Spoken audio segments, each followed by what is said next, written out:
Hello students. आज की इस वीडियो लेक्चर में हम बात करेंगे NCERT chapter 6 that his lines and angles. देखो बेटा, लाइंस एंड एंगल्स के बारे में ऑलरेडी आप काफ़ी कुछ पढ़ चुके हैं, लेकिन फिर भी हम उसको क्या करेंगे, एक बार रिकॉल करेंगे। हम देखते हैं। तो सबसे पहले बात करते हैं बेटा लाइंस की। What are lines? लाइंस क्या होती हैं? तो आपने यूक्लिड ज्योमेट्री में पढ़ा था, अ ब्रेथलेस लेंथ इज लाइन। एक लेंथ जिसकी कोई ब्रेथ नहीं है, जिसकी कोई विड्थ नहीं है, सिर्फ एक ही डायमेंशन है, उसको हम क्या कहेंगे? लाइन कहेंगे। क्या कहेंगे? लाइन कहेंगे। ठीक है। तो आप देखो, इसको हम इस तरह से रिप्रेजेंट करने वाले, ये पॉइंट ए है और ये पॉइंट बी है। तो हम एक लाइन को किस तरह से लिखेंगे? हम लाइन को लिखेंगे ए बी। इस तरह से हम एक लाइन को क्या करेंगे? रिप्रेजेंट करेंगे। ठीक है। अगर हमें सिंबॉलिकली इसको प्रेजेंट करना है तो हम इसको इस तरह से लिखेंगे। अब लाइन के बारे में और क्या बता सकते हैं बेटा? लाइन के बारे में हम ये बता सकते हैं कि लाइन जो है ना, उसको ये देखिए एरोस क्या दिखा रहे हैं कि हम इनको कितना भी क्या कर सकते हैं? एक्सटेंड कर सकते हैं। हम जितना चाहें इन दोनों पॉइंट, दोनों साइड इस लाइन को क्या कर सकते हैं? एक्सटेंड कर सकते हैं। ठीक है। अगर आप इसको एक्सटेंड कर सकते हैं तो इस, एक तो ये हो गया कि can be extended, can be extended indefinitely. ठीक है। दूसरी चीज, इस लाइन के कोई भी क्या नहीं होते? एंड पॉइंट्स नहीं है। तो हैविंग नो एंड पॉइंट, एक लाइन के कोई भी एंड पॉइंट्स नहीं होते। ठीक है। ना तो इसका कोई इनिशियल पॉइंट है, ना ही ये कहीं खत्म होगी। तो हैविंग नो एंड पॉइंट्स।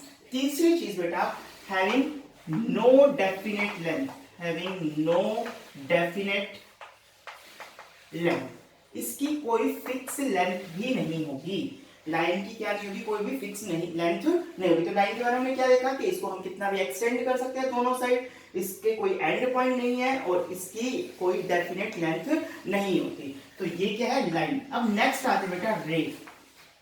ये क्या है? रे। अब आप रे में देखिए, यहां पर एक पॉइंट मैंने क्या कर दिया है? फिक्स कर दिया है। एक पॉइंट क्या कर दिया मैंने? फिक्स कर दिया। तो लाइन, रे क्या है? लाइन का ही पार्ट है विच हैव वन एंड पॉइंट, जिसके एक क्या होते हैं?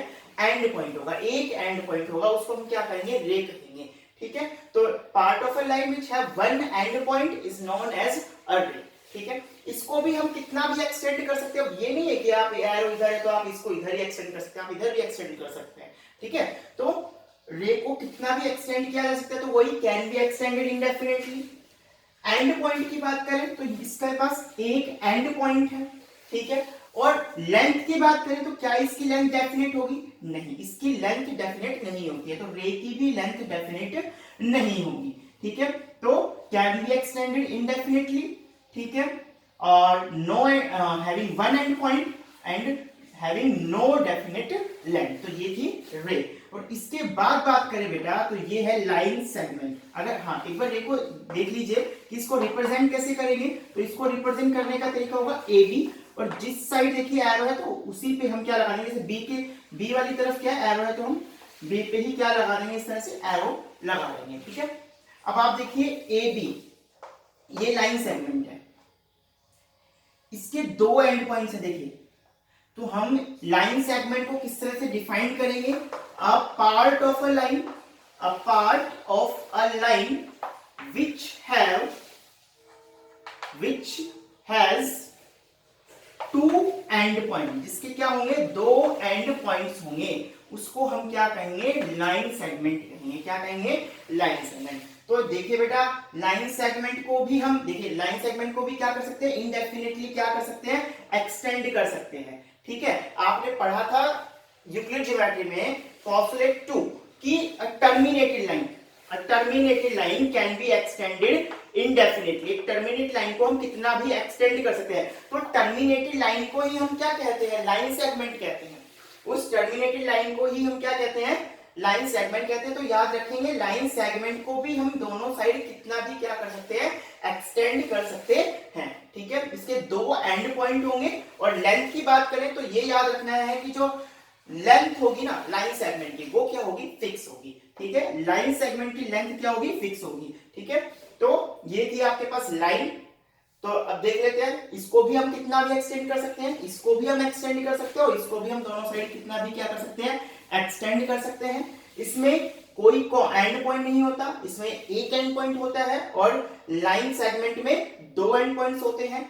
यहां पर जो लाइन है उसकी लेंथ फिक्स नहीं है, रे की भी लेंथ फिक्स नहीं है, जबकि लाइन सेगमेंट जो होता है उसकी लेंथ क्या होती है, फिक्स होती है। तो ये था हमारे पास लाइन रे एंड लाइन सेगमेंट। ठीक है, अब बात करते हैं बेटा एंगल्स की। एंगल्स क्या है?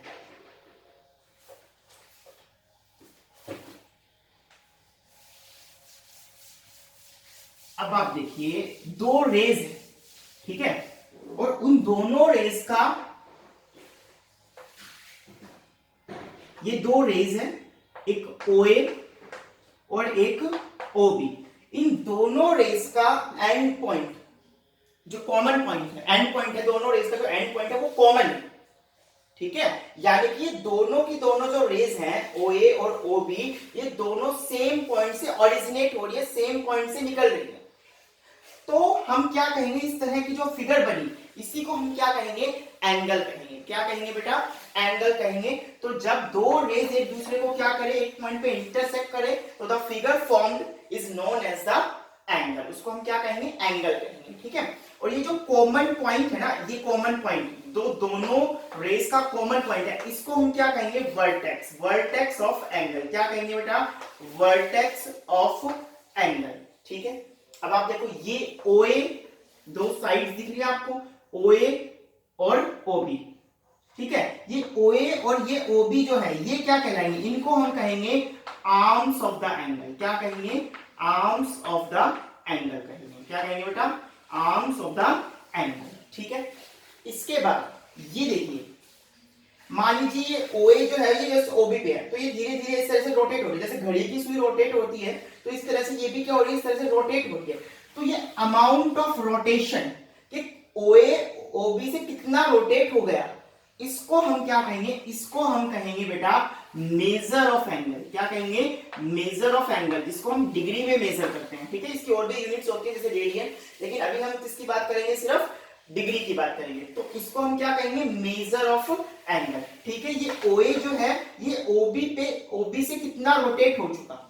ठीक है, अगर मान लीजिए रोटेट होते होते ये OA जो है वो रोटेट होते होते कहां आ जाए, OB पे ही आ जाए वापिस से, ऐसे पूरी घूम करके और यहीं आ गई, तो बेटा ये क्या करेगी, एक रोटेशन कंप्लीट करेगी। क्या करेगी, एक रोटेशन कंप्लीट। और इस कंप्लीट रोटेशन की कितनी होती है वैल्यू, 360 डिग्री। कितना मेजर होता है इस कंप्लीट रोटेशन का, 360 डिग्री होता है। तो ये याद रखना कि एक कंप्लीट रोटेशन कितने डिग्री का होगा, क्वेश्चन को सोल्व करने में हेल्प करेगी ये चीजें।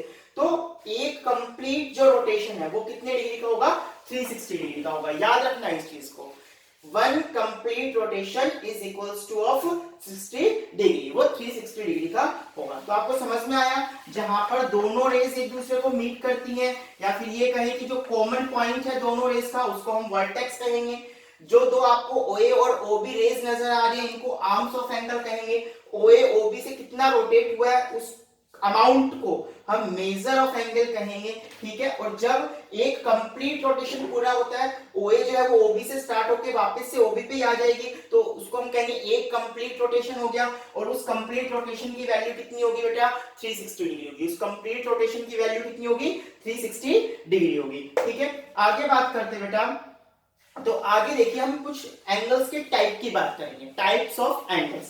तो देखिए मैं यहां पर बेटा एंगल के लिए जो सिंबल यूज करूंगा ना, थीटा यूज करूंगा। क्या, थीटा। थीटा एक ग्रीक अल्फाबेट है, ठीक है, जिसको यूजुअली एंगल्स को रिप्रेजेंट करने के लिए क्या किया जाता है, यूज किया जाता है। तो मैं ये अमाउंट को किससे डिनोट कर रहा हूं, थीटा से। तो अगर इस थीटा की वैल्यू 0 डिग्री है, अगर इस थीटा की वैल्यू कितनी है, 0 डिग्री है, मतलब ये OA OB पे ही है, बिल्कुल भी OA जो है वो OB से रोटेट नहीं हुआ है। OA और OB दोनों एक ही पॉइंट पे क्या कर रहे हैं, इस तरह से लाई कर रहे हैं। ठीक है, ये OA और OB दोनों एक ही जगह पे हैं। तो इसको यहां पर थीटा कितना है, एंगल कितना है, 0 डिग्री है। थीटा मतलब एंगल मान रहा होगी, तो एंगल कितना है, 0 डिग्री है। तो इसको हम क्या कहेंगे, 0 एंगल। क्या होगा, ये एंगल 0 डिग्री का एंगल हो जाएगा। लेकिन अगर ये थीटा 0 से बड़ा हो जाए, 0 से बड़ा 0.5 डिग्री भी हो सकता है, 0.1 डिग्री भी हो सकता है, लेकिन 90 से क्या हो, छोटा, 90 से छोटा 89.9 डिग्री भी हो तो भी, तो हम इस एंगल को क्या कहेंगे, इसका एक स्पेशल नाम है एक्यूट एंगल। क्या नाम है इसका? Acute angle. ठीक है। अगर ये थीटा एग्जैक्टली 90 डिग्री का हो जाए, अगर ये थीटा एग्जैक्टली 90 डिग्री का हो जाए तो हम इसको क्या कहेंगे? Right angle. क्या कहेंगे? Right angle. अब थीटा जो है वो 90 से बढ़ गया, 90 से क्या हो गया? थीटा जो है वो 90 से तो क्या हो गया? ज्यादा। ठीक है। लेकिन 180 से क्या है? कम। तो अगर थीटा 90 से 180 के बीच में लाई करता है तो उसको हम कहेंगे बेटा, क्या कहेंगे? Obtuse angle. क्या कहेंगे? Obtuse angle. क्या कहेंगे? ऑब्ट्यूज एंगल कहेंगे। ठीक है। अगर ये थीटा 180 से भी ज्यादा हो गया, थीटा कहां कितना हो गया? Greater than 180 degree. थीटा किससे ज्यादा हो गया? 180 से ज्यादा हो गया। इसको इस तरह से लिख दे कि theta is greater than 180 degree. Theta 180 से ज्यादा है और 360 से कम है। ठीक है। ग्रेटर देन 180 डिग्री और लेस देन 360 डिग्री। तो 180 से अगर 360 के बीच में एंगल है तो इसको हम क्या कहेंगे? Reflex angle. क्या कहेंगे बेटा? Reflex angle. ठीक है। और अगर थीटा एग्जैक्टली 360 डिग्री का हो गया तो इसको हम क्या कहेंगे? कंप्लीट एंगल कहेंगे। क्या कहेंगे? Complete angle. तो अब आप देखिए, थीटा 0 है तो 0 एंगल हो गया, 0 से 90 के बीच में है तो एक्यूट एंगल हो गया, एग्जैक्ट 90 हो गया तो राइट एंगल हो गया, 90 से 180 के बीच में है तो ऑब्ट्यूज एंगल, और 180 और 360 के बीच में है तो रिफ्लेक्स एंगल, और अगर एग्जैक्टली 360 डिग्री है तो उसको हम क्या कहेंगे? कंप्लीट एंगल कहेंगे। अब यहां पर थोड़ा सा देखते हैं रिफ्लेक्स एंगल के बारे में। रिफ्लेक्स एंगल क्या होगा? ठीक है। अब आप देखो,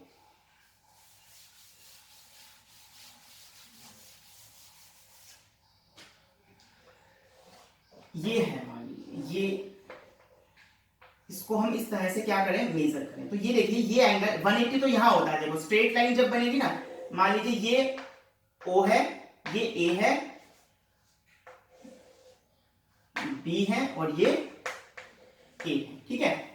तो ये OA OB से चला था, स्टार्ट हुआ था और स्टार्ट होकर के ये यहां आ गया और इस तरह से आ गया कि AB AOB एक स्ट्रेट लाइन बन गई। तो ये पूरा कितना होता है? 180 डिग्री होता है। ये कितना होगा? पूरा कंप्लीट 180 डिग्री होगा। ठीक है। अब ये देखिए, ये वैल्यू 180 से क्या हो गई? ज्यादा। तो यानी कि ये कंप्लीट वैल्यू 180 से ज्यादा हुई तो इसको ही हम क्या कहेंगे? Reflex angle. तो रिफ्लेक्स एंगल कैसे निकालते हैं बेटा? ठीक है। अगर आपको कोई एंगल दे दिया, एंगल ए आपको दे दिया 50 डिग्री और आपसे पूछा इसका रिफ्लेक्स ए निकालो, रिफ्लेक्स ऑफ एंगल ए निकालो, तो आप कैसे फाइंड करोगे? तो रिफ्लेक्स ऑफ एंगल ए निकालने के लिए आपको क्या करना होगा बेटा? 360 में से उस एंगल की वैल्यू माइनस कर दीजिए। कितना आ जाएगा यहां से? 310 डिग्री। ठीक है। तो अगर आपको कोई, ध्यान रखना है आपको, अगर आपको कोई भी एंगल गिवन है और अगर आपको उसका क्या फाइंड करना है? रिफ्लेक्स एंगल फाइंड करना है। तो reflex of any angle equals to 360 minus that angle. ठीक है। अगर मान लीजिए यहाँ पर 30 डिग्री होगा तो रिफ्लेक्स एंगल कितना आएगा? 360 माइनस 30। अगर यहाँ पर 120 डिग्री हो गया तो रिफ्लेक्स ऑफ एंगल ए कितना आ जाएगा? 360 माइनस 120 डिग्री। तो आई थिंक आपको रिफ्लेक्स एंगल फाइंड करना समझ में आ गया। ठीक है। अब इससे आगे चलते बेटा, दो टाइप्स और हम देखते हैं, complementary angle and supplementary angle. कौन सा angle? Complementary and supplementary angle. तो आप देखो कॉम्प्लीमेंट्री एंगल क्या होता है? Complementary and supplementary.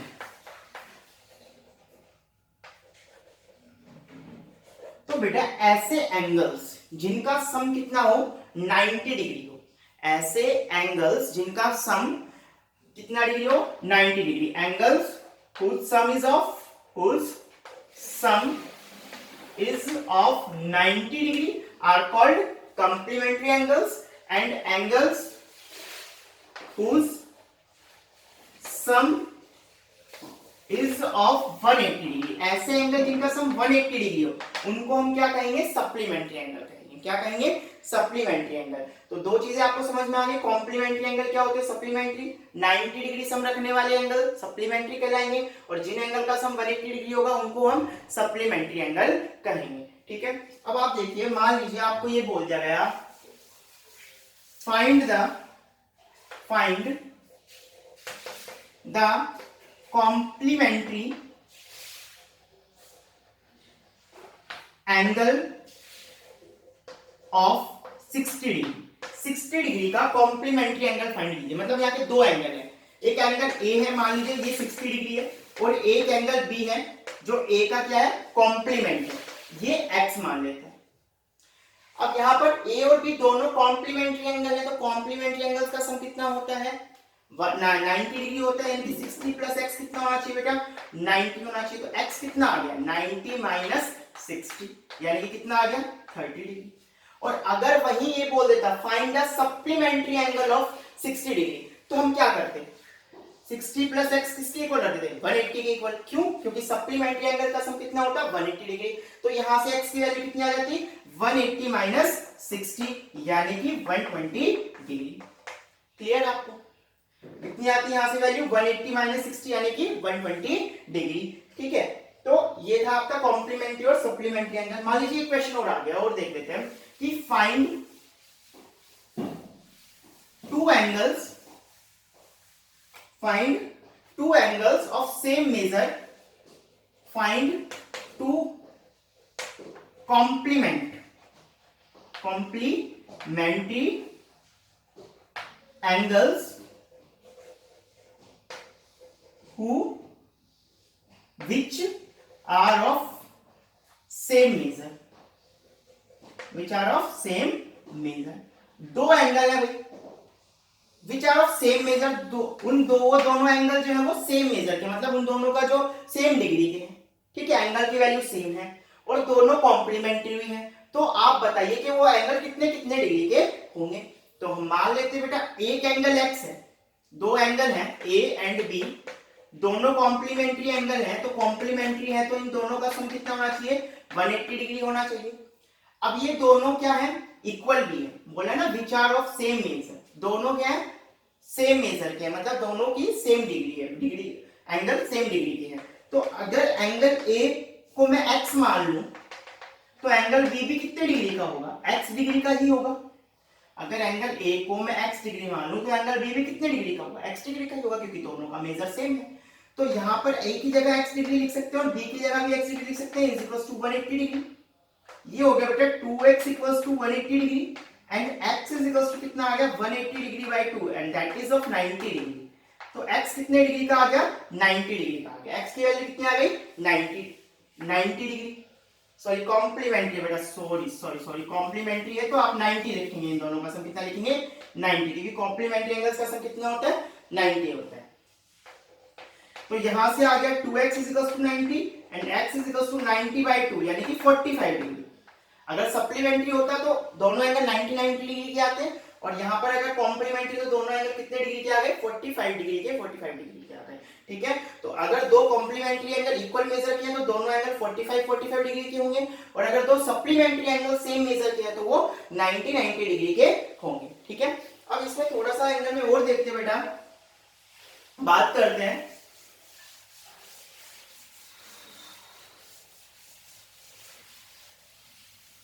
देखिए डिग्री आपको पता है जो यूनिट है एंगल को जिसमें हम मेजर करते हैं वो है डिग्री। तो आप देखिए बेटा डिग्री से भी हम आगे जाएं तो 1 डिग्री जो होता है वो किसके इक्वल होता है, वो होता है बेटा 60 मिनट्स के इक्वल। 1 डिग्री किसके इक्वल होता है, 60 मिनट। ये जो सिंबल है ना, ये डैश लगाया है, इसका मतलब है ये एक मिनट को रिप्रेजेंट करता है। ठीक है ना, तो 1 डिग्री कितने को हो गया, 60 मिनट के इक्वल। और 1 मिनट किसके इक्वल होता है, 60 सेकंड्स के। ये जो डबल डैश लगाया है ये किसको रिप्रेजेंट करता है, ये देखो डिग्री, ये मिनट और ये सेकंड। तो याद रखना आपको 1 डिग्री 60 मिनट के इक्वल है और 1 मिनट जो है वो 60 सेकंड्स के इक्वल है। ठीक है, अब मान लीजिए आपके पास एक क्वेश्चन है, क्वेश्चन क्या है, find the measure of complementary angle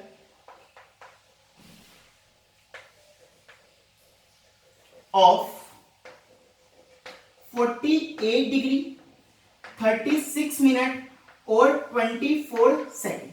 अब आपको इसका कॉम्प्लीमेंट निकालना है। ठीक है, डिग्री से भी आगे दे दिया, मतलब 48 और 49 डिग्री के बीच में कुछ वैल्यू है, ये 48 डिग्री 36 मिनट एंड 24 सेकंड। ठीक है, अब आपको क्या करना है, इसका कॉम्प्लीमेंट्री एंगल निकालना है। तो कॉम्प्लीमेंट्री एंगल निकालने के लिए हम क्या करते हैं, 90 में से उस एंगल को माइनस कर दो। सप्लीमेंट्री निकालना तो क्या करते हैं, 180 में से माइनस कर दो। रिफ्लेक्स निकालना है तो क्या करते हैं, 360 में से उस एंगल को माइनस कर दो। हमें यहाँ क्या निकालना है, कॉम्प्लीमेंट्री एंगल, यानी कि 90 डिग्री में से इसको हम क्या करेंगे, माइनस करेंगे। 48, 36 और ये 24। अब क्या करें, यहां 0 0 लेते हैं, नहीं, अब क्या करेंगे बेटा, यहां से एक डिग्री ले लेंगे, यहां से एक डिग्री निकाल लेंगे तो ये कितनी हो गई, 89 डिग्री हो गई। अब एक डिग्री किसके इक्वल होता है, 60 मिनट्स के। तो अगर ये एक डिग्री मिनट्स में जाएगी तो ये कितनी हो जाएगी, 60 मिनट्स हो जाएंगी। ठीक है, अब यहां पर क्या करें, तो यहां पर भी ऐसा ही करेंगे। यहां 60 मिनट्स है आपके पास, तो इसमें से एक मिनट निकाल लो, तो आप कितने बच गए, यहां से 59 मिनट बच गए। एक मिनट निकाले तो कितने बच गए, 59 मिनट्स बच गए। और एक मिनट यहां जाकर के क्या बन गया, सेकंड्स में जाकर के 60 सेकंड्स बन गया। अब आप इसको क्या कर लेंगे, माइनस कर लेंगे। तो माइनस करें, 10 माइनस 4 इज 6, 5 माइनस 2 इज 3। ठीक है, 9 minus 6 is 3 and 5 minus 3 is 2 और 9 minus 8 is 1 and 8 minus 4 is 4।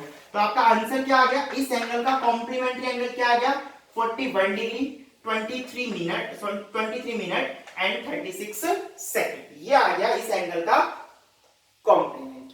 समझ में आई आपको बात। तो हम कॉम्प्लीमेंट्री एंगल कैसे निकालेंगे, अगर इस तरह से है तो 90 डिग्री के पहले क्या मानेंगे, उसमें से एक डिग्री निकाल देंगे, एक डिग्री को मिनट में लेके जाएंगे तो वो 60 मिनट्स बन जाएंगे। फिर सेकंड में भी हमारे पास कुछ नहीं है तो आप क्या करेंगे, इस जो आपके पास मिनट है उसमें से एक मिनट निकाल लेंगे, तो मिनट निकालते 59 मिनट्स हो गए और एक मिनट सेकंड्स में जाके क्या हो जाएगा, 60 सेकंड्स हो जाएगा।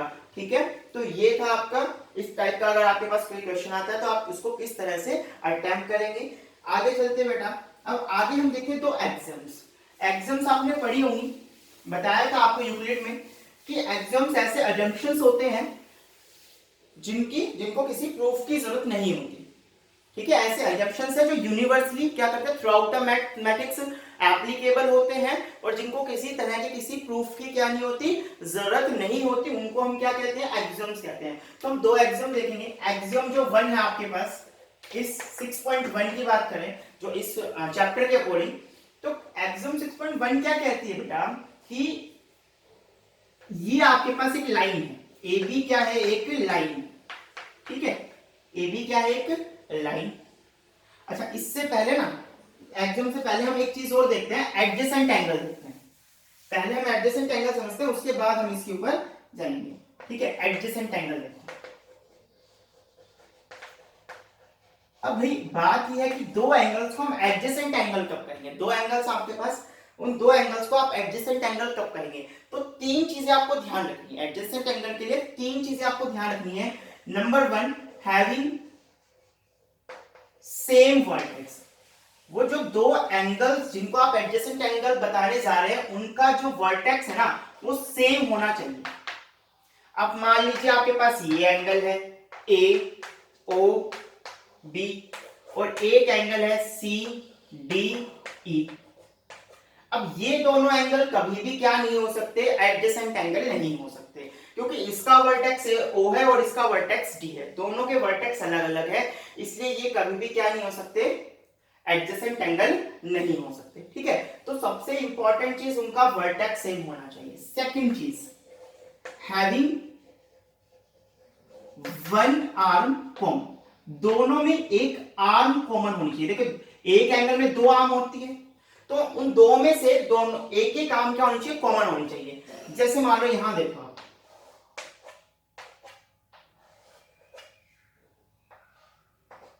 ए ओ बी और सी। देखो अब मैं बात कर रहा हूं यहां पर angle A O B and angle A O C, A O B and angle A O C की मैं अगर बात करूं तो आप यहां से देख सकते हैं बेटा कि दोनों में वर्टेक्स तो कॉमन है। देखो ए ओ बी का वर्टेक्स क्या है, ओ है, और ए ओ सी का वर्टेक्स क्या है, वो भी ओ है। ठीक है, वर्टेक्स तो कॉमन हो गया। हैविंग वन आर्म कॉमन, दोनों में एक आर्म कॉमन होनी चाहिए। तो देखो ए ओ बी में दो आर्म्स हैं, एक ओ ए और एक ओ बी। OA और OB। और अगर AOC की बात करें, AOC की बात करें तो इसमें भी दो आर्म्स हैं, OA और OC। तो आप देख सकते हैं दोनों में एक एक आर्म कॉमन हो गई, दोनों में एक एक आर्म क्या हो गई, कॉमन, OA कॉमन हो गई दोनों एंगल्स में, ये देखिए कॉमन आर्म हो गई।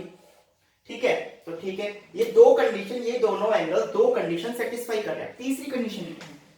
तीसरी कंडीशन ये है नॉन कॉमन आर्म, जो आर्म कॉमन नहीं है, non common arm must be opposite side of, must be opposite side of common arm. जो नॉन कॉमन आर्म है ना, वो कॉमन आर्म के अपोजिट साइड होनी चाहिए। मतलब अब यहां देखते हैं एक बार, अब आप देखो कि इसमें नॉन कॉमन आर्म क्या है, OB और OC। तो OB और OC तो कॉमन आर्म यानी कि OA के एक ही साइड है, तो ये OA है, कॉमन आर्म है। और नॉन कॉमन आर्म्स क्या है, OB और OC, OB भी इधर ही है और OC भी लाइन के इधर ही है।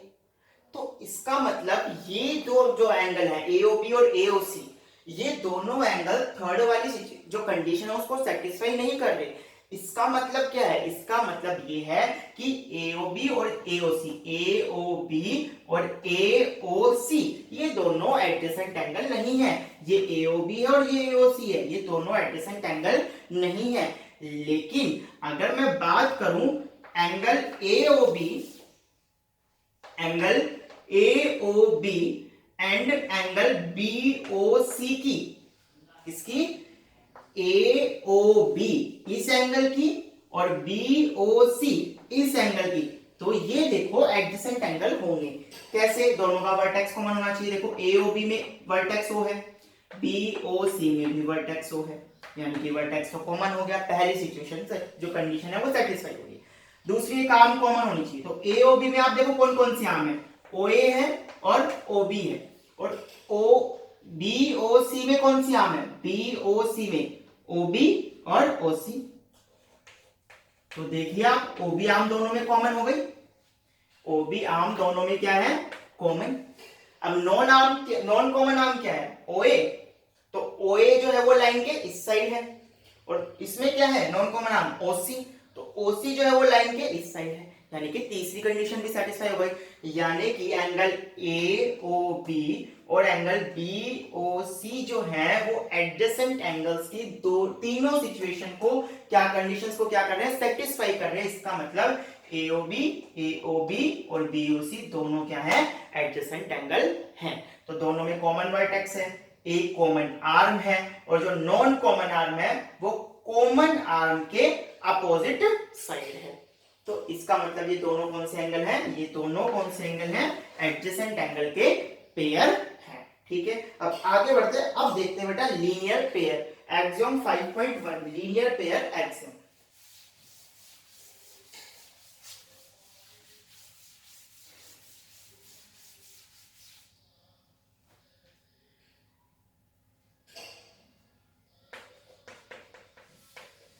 एक्सियम 6.1 इसमें क्या कह रहा है, इस एक्सियम में क्या कह रहा है बेटा, आपके पास एक लाइन, ये AB क्या है, एक लाइन है। ठीक है, AB एक लाइन है और OC क्या है, एक रे है। AB एक लाइन है, OC एक रे है। तो यहां पर देखिए दो एडजेसेंट एंगल बन रहे हैं, ये और ये दो एडजेसेंट एंगल बन रहे हैं।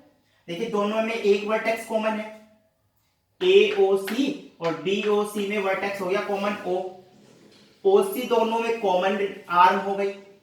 ठीक है, और जो नॉन कॉमन आर्म है OA और OB, वो दोनों क्या है, अलग अलग साइड, अपोजिट साइड है कॉमन आर्म के, एक इधर है और एक इधर है।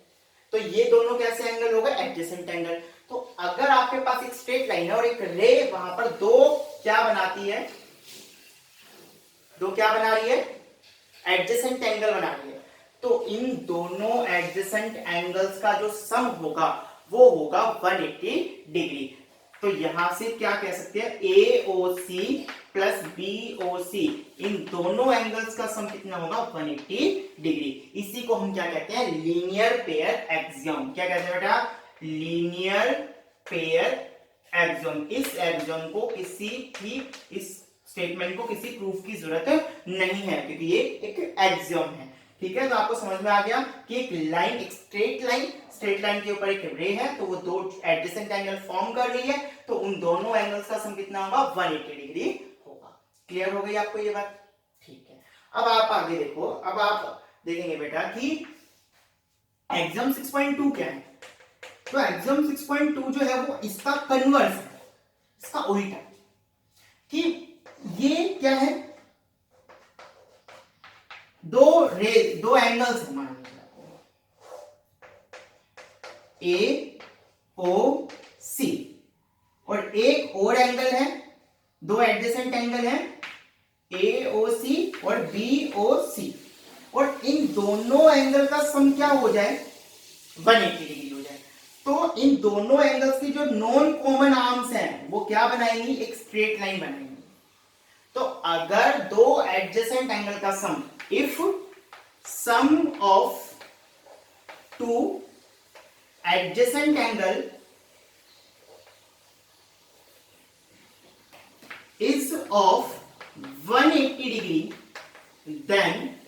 then non-common arms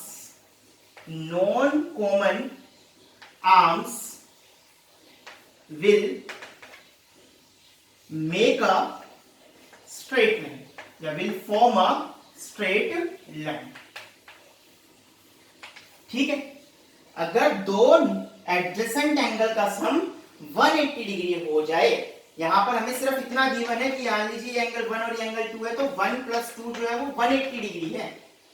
तो अगर दो एडजेसेंट एंगल का सम 180 डिग्री हो जाए, तो जो नॉन कॉमन आर्म्स होंगी वो क्या बनाएंगी, एक स्ट्रेट लाइन बनाएंगी। क्या बनाएंगी, एक स्ट्रेट लाइन। तो हो गया ना, देखो अगर स्ट्रेट लाइन है तो एडजेसेंट एंगल का सम 180 डिग्री होगा, और अगर यहां अगर एडजेसेंट एंगल का सम 180 डिग्री है तो नॉन कॉमन आर्म्स क्या बनाएंगी, स्ट्रेट लाइन बनाएंगी। तो ये थी आपकी एक्सियोम 6.1 और ये थी एक्सियोम 6.2। ठीक है, इसके आगे हम देखते हैं थ्योरम। थ्योरम क्या है, थ्योरम जो है आपकी क्या कह रही है, वर्टिकली अपोजिट एंगल जो होते हैं वो इक्वल होते हैं। तो सबसे पहले देख लेते हैं वर्टिकली अपोजिट एंगल क्या होते हैं। आप देखो दो लाइंस है, एक लाइन ये है और एक लाइन ये दो लाइन है, ए बी और सी।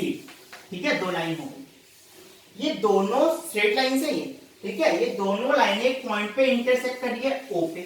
ठीक है, ये हो गया पॉइंट ऑफ इंटरसेक्शन। ठीक है, अब देखो इन दोनों लाइन से दोनों लाइन से इंटरसेक्शन से यहां कितने एंगल फॉर्म हो रहे हैं। यहां देखिए 1 2 3 और ये 4, ये 4 एंगल यहां पर क्या कर रहे हैं, फॉर्म कर रहे हैं। हमें प्रूफ करना है कि ये जो अपोजिट एंगल्स होंगे एक दूसरे के, जैसे जैसे 1 है यहां पर, इसको मैं 2 लेट कर लेता हूं, इसको मैं 3 लेट कर लेता हूं, इसको मैं 4 लेट कर लेता हूं। तो 1 के अपोजिट क्या है, 3 है। ये जरूरी है कि स्ट्रेट लाइन ही होनी चाहिए। अगर मान लीजिए कुछ इस तरह का फिगर है ना, तो अब आप ये नहीं कह सकते कि ये जो एंगल है वो इसके अपोजिट है। ये दोनों एंगल अपोजिट नहीं है।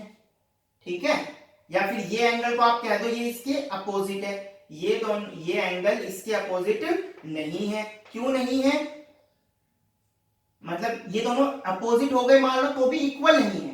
यहां क्या होगा, अगर ये दो स्ट्रेट लाइन से दूसरे को इंटरसेक्ट करने दूसरे को, तो जो अपोजिट एंगल्स बन रहे हैं, इसके अपोजिट ये और इसके अपोजिट ये, तो ये दोनों एंगल क्या होंगे, इक्वल होंगे। ये एंगल इसके इक्वल होगा, ये एंगल इसके इक्वल होगा।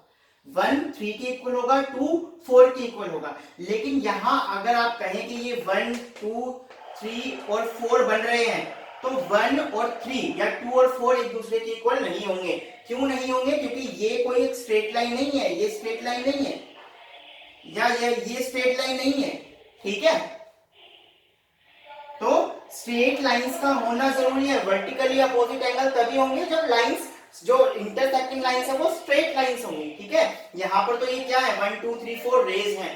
ठीक, ये स्ट्रेट लाइंस नहीं है। अब आप देखो, अब ये एंगल, चलो ये तो हमने पता कर लिया भाई, बता दिया कि ये एंगल इक्वल होंगे 1 3 के और 2 4 के। लेकिन कैसे होंगे, यही थ्योरम है। थ्योरम है तो इसको प्रूफ की जरूरत है। थ्योरम है तो इसको प्रूफ की जरूरत है, तो आप प्रूफ करें कि 1 3 के इक्वल कैसे है और 2 4 के इक्वल कैसे है, तो इसको प्रूफ करेंगे। तो इसको प्रूफ करने के लिए हमने यूज करना है एग्जाम 6.1 यानी कि लीनियर पेयर एग्जाम। देखो अब आप देखो ये एक स्ट्रेट लाइन है, ये क्या एक स्ट्रेट लाइन है, ठीक है, और ये क्या है एक रे हो गई, तो ये लीनियर पेयर जैसा बन गया। देखो 1 और 2 एंगल लीनियर पेयर बनाएंगे, तो आप यहां से देख सकते हैं एंगल 1 प्लस एंगल 2 जो होगा वो 180 डिग्री होगा। एंगल 1 प्लस एंगल 2 जो होगा वो 180 डिग्री होगा। क्यों होगा? क्योंकि लीनियर पेयर है भैया, एक स्ट्रेट लाइन है, ये एक रे है, दो एडजेसेंट एंगल बना रही है। तो अगर एक स्ट्रेट लाइन पे दो एडजेसेंट एंगल बना रही है एक रे, तो उन दोनों एडजेसेंट एंगल का सम 180 डिग्री होता है। और ऐसा किसने बताया? ऐसा बताया एग्जाम 6.1 ने, ठीक है, तो या फिर लीनियर पेयर एग्जाम ने। तो ये हो गई बात 1 + 2 = 180 डिग्री। अब आप देखो इसी तरीके से क्या बेटा, यहां से आप देखो इस तरह से कि ए भी एक स्ट्रेट लाइन है और ये एक स्ट्रेट लाइन है, और ये क्या हो गई? एक रे हो गई। तो फिर यहां पर दो एंगल बन रहे हैं, एंगल 2 और एंगल 3, वही दो एडजेसेंट एंगल हो गए। तो इन दोनों का सम भी कितना होना चाहिए? 180 डिग्री होना चाहिए। यानी कि एंगल 2 प्लस एंगल 3, या इसको मैं लिखूं एंगल 3 प्लस एंगल 2 कितना होगा? 180 डिग्री होगा। 2 + 3 लिखे या 3 + 2 लिखे, कोई फर्क नहीं पड़ेगा। मैंने 3 + 2 इसलिए लिखा ताकि 2 के नीचे 2 आ जाए, बस, और कोई रीजन नहीं है। अब आप देखो इन दोनों को आप सब्ट्रैक्ट कर दो, माइनस कर दो, तो माइनस माइनस और ये माइनस। अब आप देखो +2 एंगल और -2 एंगल, ये दोनों एक दूसरे से क्या हो गए? कैंसिल हो गए। अच्छा, ये हो गया आपके पास एंगल 1 माइनस एंगल 3, ठीक है, और इज इक्वल्स टू 180 डिग्री में से 180 डिग्री माइनस करेंगे तो क्या बचेगा? 0 बचेगा, बच गया 0। अब आप देखो 1 और ये माइनस का 3 एंगल उधर जाएगा तो प्लस का 3 आ जाएगा, तो ये क्या? एंगल 1 इक्वल्स टू एंगल 3 आ गया। एंगल 1 किसके इक्वल आ गया? एंगल 3 के इक्वल आ गया। यही हमने प्रूफ करना था कि अगर दो लाइंस एक दूसरे को इंटरसेक्ट करती हैं तो जो अपोजिट एंगल होंगे, वर्टिकली अपोजिट एंगल होंगे, वो एक दूसरे के इक्वल होंगे। तो 1 3 के इक्वल हो गया। इसी तरीके से आप 2 और 4 को भी इक्वल प्रूफ कर सकते हैं। उसके लिए क्या करेंगे? देखिए 2 + 3 180 डिग्री होगा, अभी अभी किया यहां से। अच्छा, इसी तरीके से क्या 3 + 4 भी 180 डिग्री होगा? भैया ये स्ट्रेट लाइन है, ये रे है, तो ये दो एडजेसेंट एंगल बन गए, तो इनका सम कितना होना चाहिए? 180 डिग्री होना चाहिए। तो 4 + 3 क्या लिख देंगे? इक्वल्स टू 180 डिग्री लिख देंगे। क्या कर देंगे? सब्ट्रैक्ट, माइनस माइनस माइनस, ये कैंसिल हो गया, ये कैंसिल हो गया। Angle 2 minus angle 4 equals to क्या रह गया? 0, और 2 इज इक्वल्स टू कितना आ गया? 4। ये प्रूफ करना था कि 2 भैया 4 के इक्वल आ गया, और 1 किसके इक्वल आ चुका है? 3 के। तो यानी कि वर्टिकली अपोजिट एंगल्स क्या हो गए? इक्वल प्रूफ हो गए। तो ध्यान रहेगी ये थ्योरम कि if two lines intersecting each other at a point then the vertically opposite angles formed are equal. जो वर्टिकली अपोजिट एंगल्स बनेंगे वो एक दूसरे के क्या होंगे? इक्वल होंगे। नेक्स्ट देखते हैं बेटा,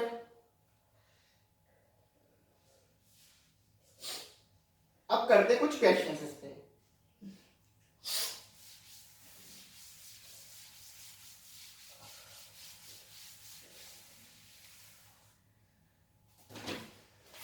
अब आप देखो एनसीईआरटी के कुछ एग्जांपल्स हैं। इस 6.1 से पहले एग्जांपल्स है, वो एग्जांपल्स मैं आपको करवा देता हूं, देखना ध्यान से। कह रहा बेटा इन फिगर 6.9, फिगर आपको दी हुई है, ये फिगर है,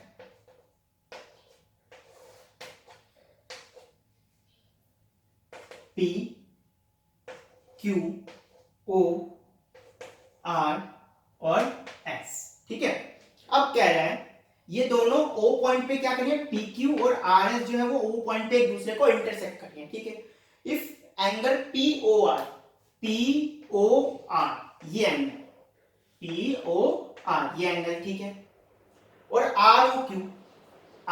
ROQ इन दोनों एंगल का रेशियो आपको दे दिया 5:7। आपको क्या दे दिया? Angle POR ratio angle QOR ये आपको दे दिया 5:7, ठीक है।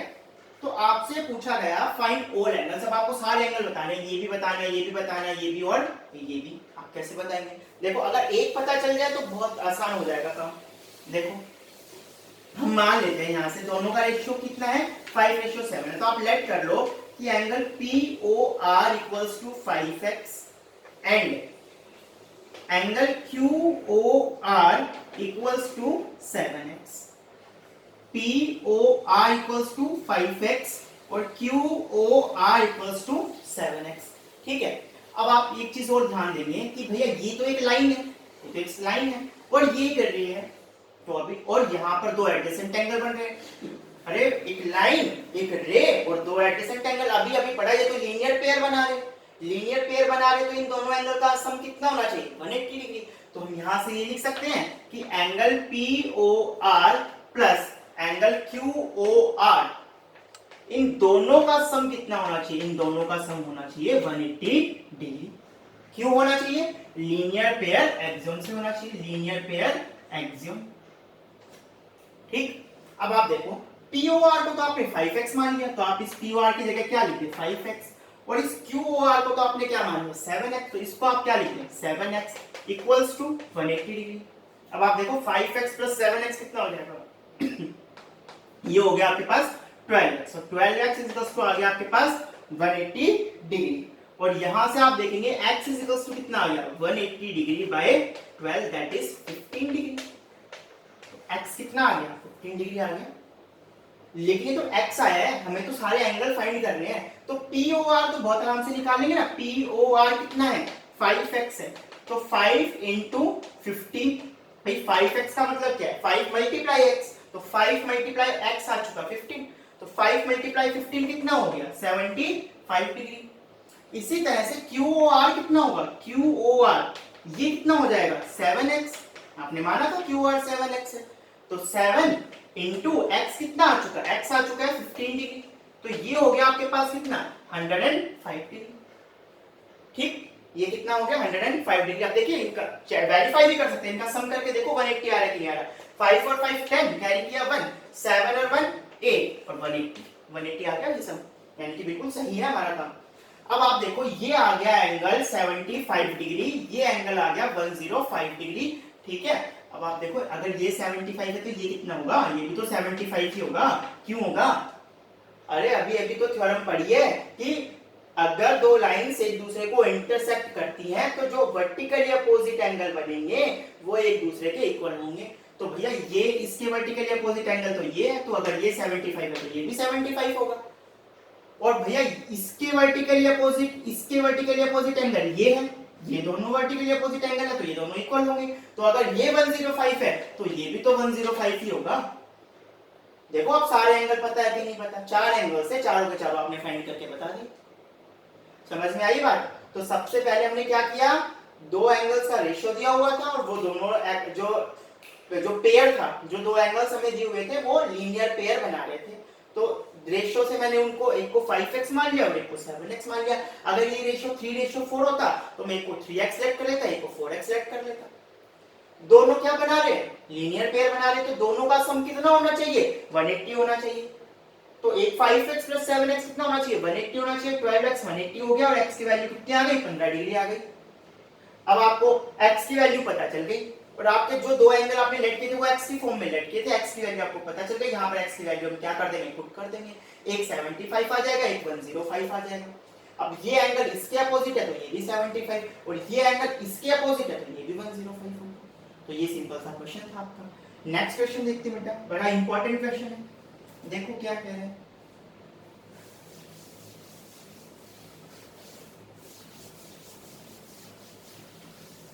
एग्जाम्पल 2 में आपको कह रहा है बेटा कि एक फिगर आपको दे दी, फिगर दी हुई है इन फिगर 6.10, तो ये फिगर है आपको दी हुई जो है,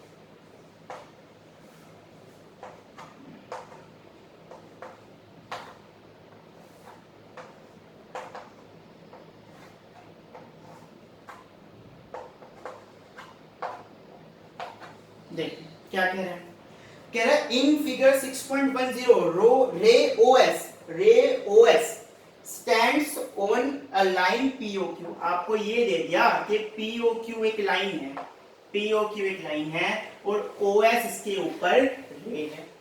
एक बार इसको भूल जाओ आप, बाद में देखेंगे। POQ एक लाइन है और OS एक क्या है, रे है। तो आप ये देखो यहाँ पर दो एडजेसेंट एंगल बन रहे हैं और इन दोनों एंगल का सम लीनियर पेयर से 180 डिग्री होना चाहिए। तो आप ये चीज तो लिख ही सकते हैं बहुत आराम से कि POS plus angle QOS equals to 180 degree होना चाहिए, है ना। ये लिख सकते हैं कि POS प्लस QOS कितना होना चाहिए, 180 डिग्री होना चाहिए।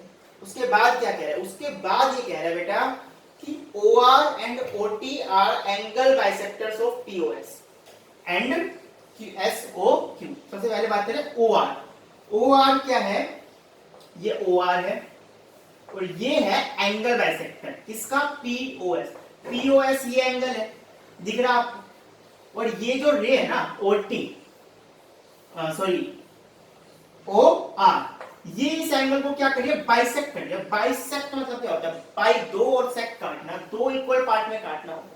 बाइसेक्ट का मतलब क्या हो गया, दो इक्वल पार्ट्स में काटना। और अगर ट्राइसेक्ट होता तो तीन इक्वल पार्ट में काटना। तो यहां तो क्या कह रहा है, बाइसेक्ट, दो इक्वल पार्ट में काटना, मतलब ये एंगल और ये एंगल क्या है, इक्वल डिग्री, इक्वल है मतलब, ठीक है। ये एंगल और ये एंगल क्या है, इक्वल है, क्योंकि ये इसको क्या कर रही है, बाइसेक्ट कर रही है। इस पूरे एंगल को ये रे क्या कर रही है, बाइसेक्ट कर रही है, दो इक्वल पार्ट में कट कर रही है।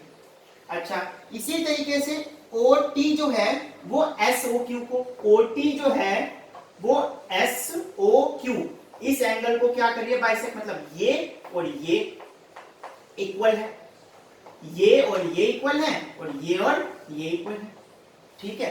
अब आपसे क्या कहा गया है, फाइंड एंगल इफ POS ये एंगल x डिग्री है, ये एंगल कितना डिग्री है, x, ये x। तो आप फाइंड करें ROT,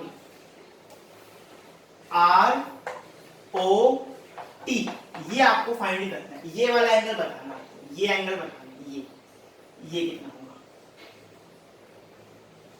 ठीक है। अब आप देखो बेटा, इसको बहुत सिंपल तरीके से हम कर सकते हैं। आपको ये एंगल बताना है ROT, आपने ये लिख लिया, POS QOS और 180 दोनों का सम 180 डिग्री है। क्यों, क्योंकि POQ एक लाइन है और OS इस पे रे है, तो इस एंगल का और इस एंगल का सम कितना होगा, 180 डिग्री होगा। और इसका रीजन क्या है, लीनियर पेयर एक्सियम है, ठीक है। अब मैं क्या करूंगा, मुझे बाइसेक्टर्स दिए हुए, मुझे क्या दिए हुए हैं, इस पूरे एंगल के क्या दिए हुए हैं, बाइसेक्टर दिए हुए हैं। तो मैं इस एंगल का आधा कर देता हूं, आधा करते मुझे क्या मिलेगा, ये एंगल मिलेगा, और इसका भी अगर मैं हाफ कर दूं तो मुझे ये मिल जाएगा, और फिर मैं उन दोनों को क्या कर दूंगा, ऐड कर दूंगा, है ना। तो मुझे ये दो कंप्लीट एंगल मिल जाएगा, तो मुझे फाइंड करना है। तो मैं क्या करता हूं, मैं इस कंप्लीट इक्वेशन को हाफ से मल्टीप्लाई कर देता हूं, इस कंप्लीट इक्वेशन को हाफ से क्या करता हूं, मल्टीप्लाई। तो half angle POS plus half angle QOS plus half angle 180 degree. मैंने क्या करा, पूरी इक्वेशन को, इसमें तीन टर्म्स है देखो, दो इस साइड है और दो सॉरी एक RHS में है, तो मैंने थर्ड टर्म को हाफ से क्या कर दिया, मल्टीप्लाई कर दिया, हाफ QS और हाफ 180। अब देखो, इस POS के हाफ को मैं क्या लिख सकता हूँ, इस POS के हाफ को मैं क्या लिख सकता हूँ, मैं इसको एंगल ROS लिख सकता हूँ, क्योंकि देखो POS ये पूरा एंगल है और ये इसको बाइसेक्ट, दो इक्वल पार्ट में काट रहे हैं, तो ये दोनों क्या हो गए, आधे आधे टुकड़े हो गए इस पूरे एंगल के। तो इसके आधे टुकड़े को, POS के हाफ को मैंने क्या लिख दिया, ROS। मैं लिखने को तो POR भी लिख सकता था, लिखने को तो POR भी लिख सकता था, लेकिन ROS ही क्यों लिखा, क्योंकि मुझे ROT एंगल फाइंड करना है, मुझे ROT एंगल फाइंड करना है, और ROT के लिए मुझे ROS की ही जरूरत है। इसलिए मैंने हाफ ऑफ PS को क्या लिख दिया, एंगल ROS लिख दिया। इसी तरह से आप देखो, ये QOS है और ये इसको बाइसेक्ट कर रहा है, तो इसका आधा क्या होगा, ये भी हो सकता है और ये भी हो सकता है। भाई ये दोनों पार्ट इसके आधे पूरे के आधे हो गए, लेकिन मुझे जरूरत है किसकी, SOT की, क्योंकि मुझे ROT फाइंड करना है और उसमें SOT आता है। तो मैंने क्यू एस के हाफ को क्या लिख दिया, आर ओ टी लिख दिया, सॉरी एस ओ टी लिख दिया, और इक्वल्स टू 180 का हाफ कितना हो गया, 90 डिग्री हो गया। अब आप देखो क्या आ गया मेरे पास, आर ओ एस ये वाला एंगल ये, और प्लस एस ओ टी यानी कि ये एंगल आ गया। अब इसका और इसका सम कंप्लीट क्या बन रहा है, इन दोनों का प्लस क्या बनेगा, ये एंगल प्लस ये एंगल क्या बनेगा, आर ओ टी बन जाएगा। तो मेरे पास आ गया ये R O T equals to 90 degree. यही मुझे फाइंड करना था कि आर ओ टी एंगल की वैल्यू कितनी है, ये आ गई मेरे पास 90 डिग्री। आई थिंक आपको समझ में आ गया होगा, ये एग्जांपल था, एग्जांपल ठीक, सिंपल सा प्रश्न था लेकिन इंपॉर्टेंट प्रश्न है कि आपको पीओक्यू एक लाइन दी हुई है और ओएस एक स्ट्रेट लाइन सॉरी रे है, और ओआर और ओटी यहाँ पर दो जो एंगल एडजेसेंट एंगल बन रहे हैं उनके बाइसेक्टर्स है। तो आपको आर ओ टी फाइंड करना था, आपको क्या फाइंड करना था, आर ओ टी फाइंड करना है, ठीक है। तो आपने क्या करा कि भैया पीओक्यू स्ट्रेट लाइन है और ओएस इस पे रे है, तो ये दो एंगल बना लिए, ये और एक ये, इन दोनों एंगल का सम कितना होना चाहिए, 180 होना चाहिए। लीनियर पेयर एग्जाम बोलती है ये बात। अब मैंने क्या करा, पूरी इक्वेशन को हाफ से क्या कर दिया, मल्टीप्लाई कर दिया। देखो मुझे आर ओ टी निकालना है और आर ओ टी में ये और ये एंगल चाहिए, ये एंगल इस पूरे का हाफ है और ये एंगल इस कंप्लीट का हाफ, तो मैंने दोनों को हाफ हाफ से मल्टीप्लाई कर दिया। तो इन दोनों को करा तो इधर भी करना पड़ेगा, तभी तो इक्वेशन क्या रहेगी, बैलेंस रहेगी।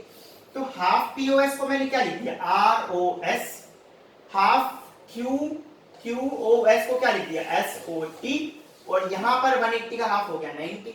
अब आर ओ एस और एस ओ टी इन दोनों का सम क्या बन रहा है, आर ओ टी बन रहा है। तो आर ओ टी एंगल कितने डिग्री का आ गया, 90 डिग्री का, ठीक है। अब हम देखते हैं इसका एग्जांपल नंबर 3।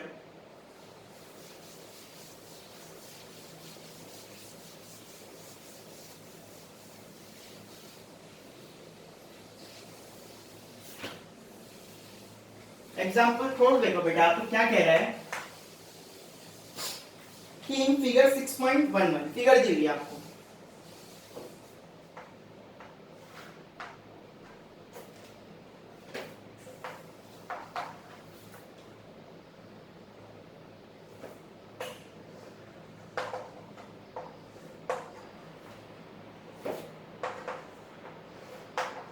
नहीं क्या कह रहा है इसमें अब कि ओपी,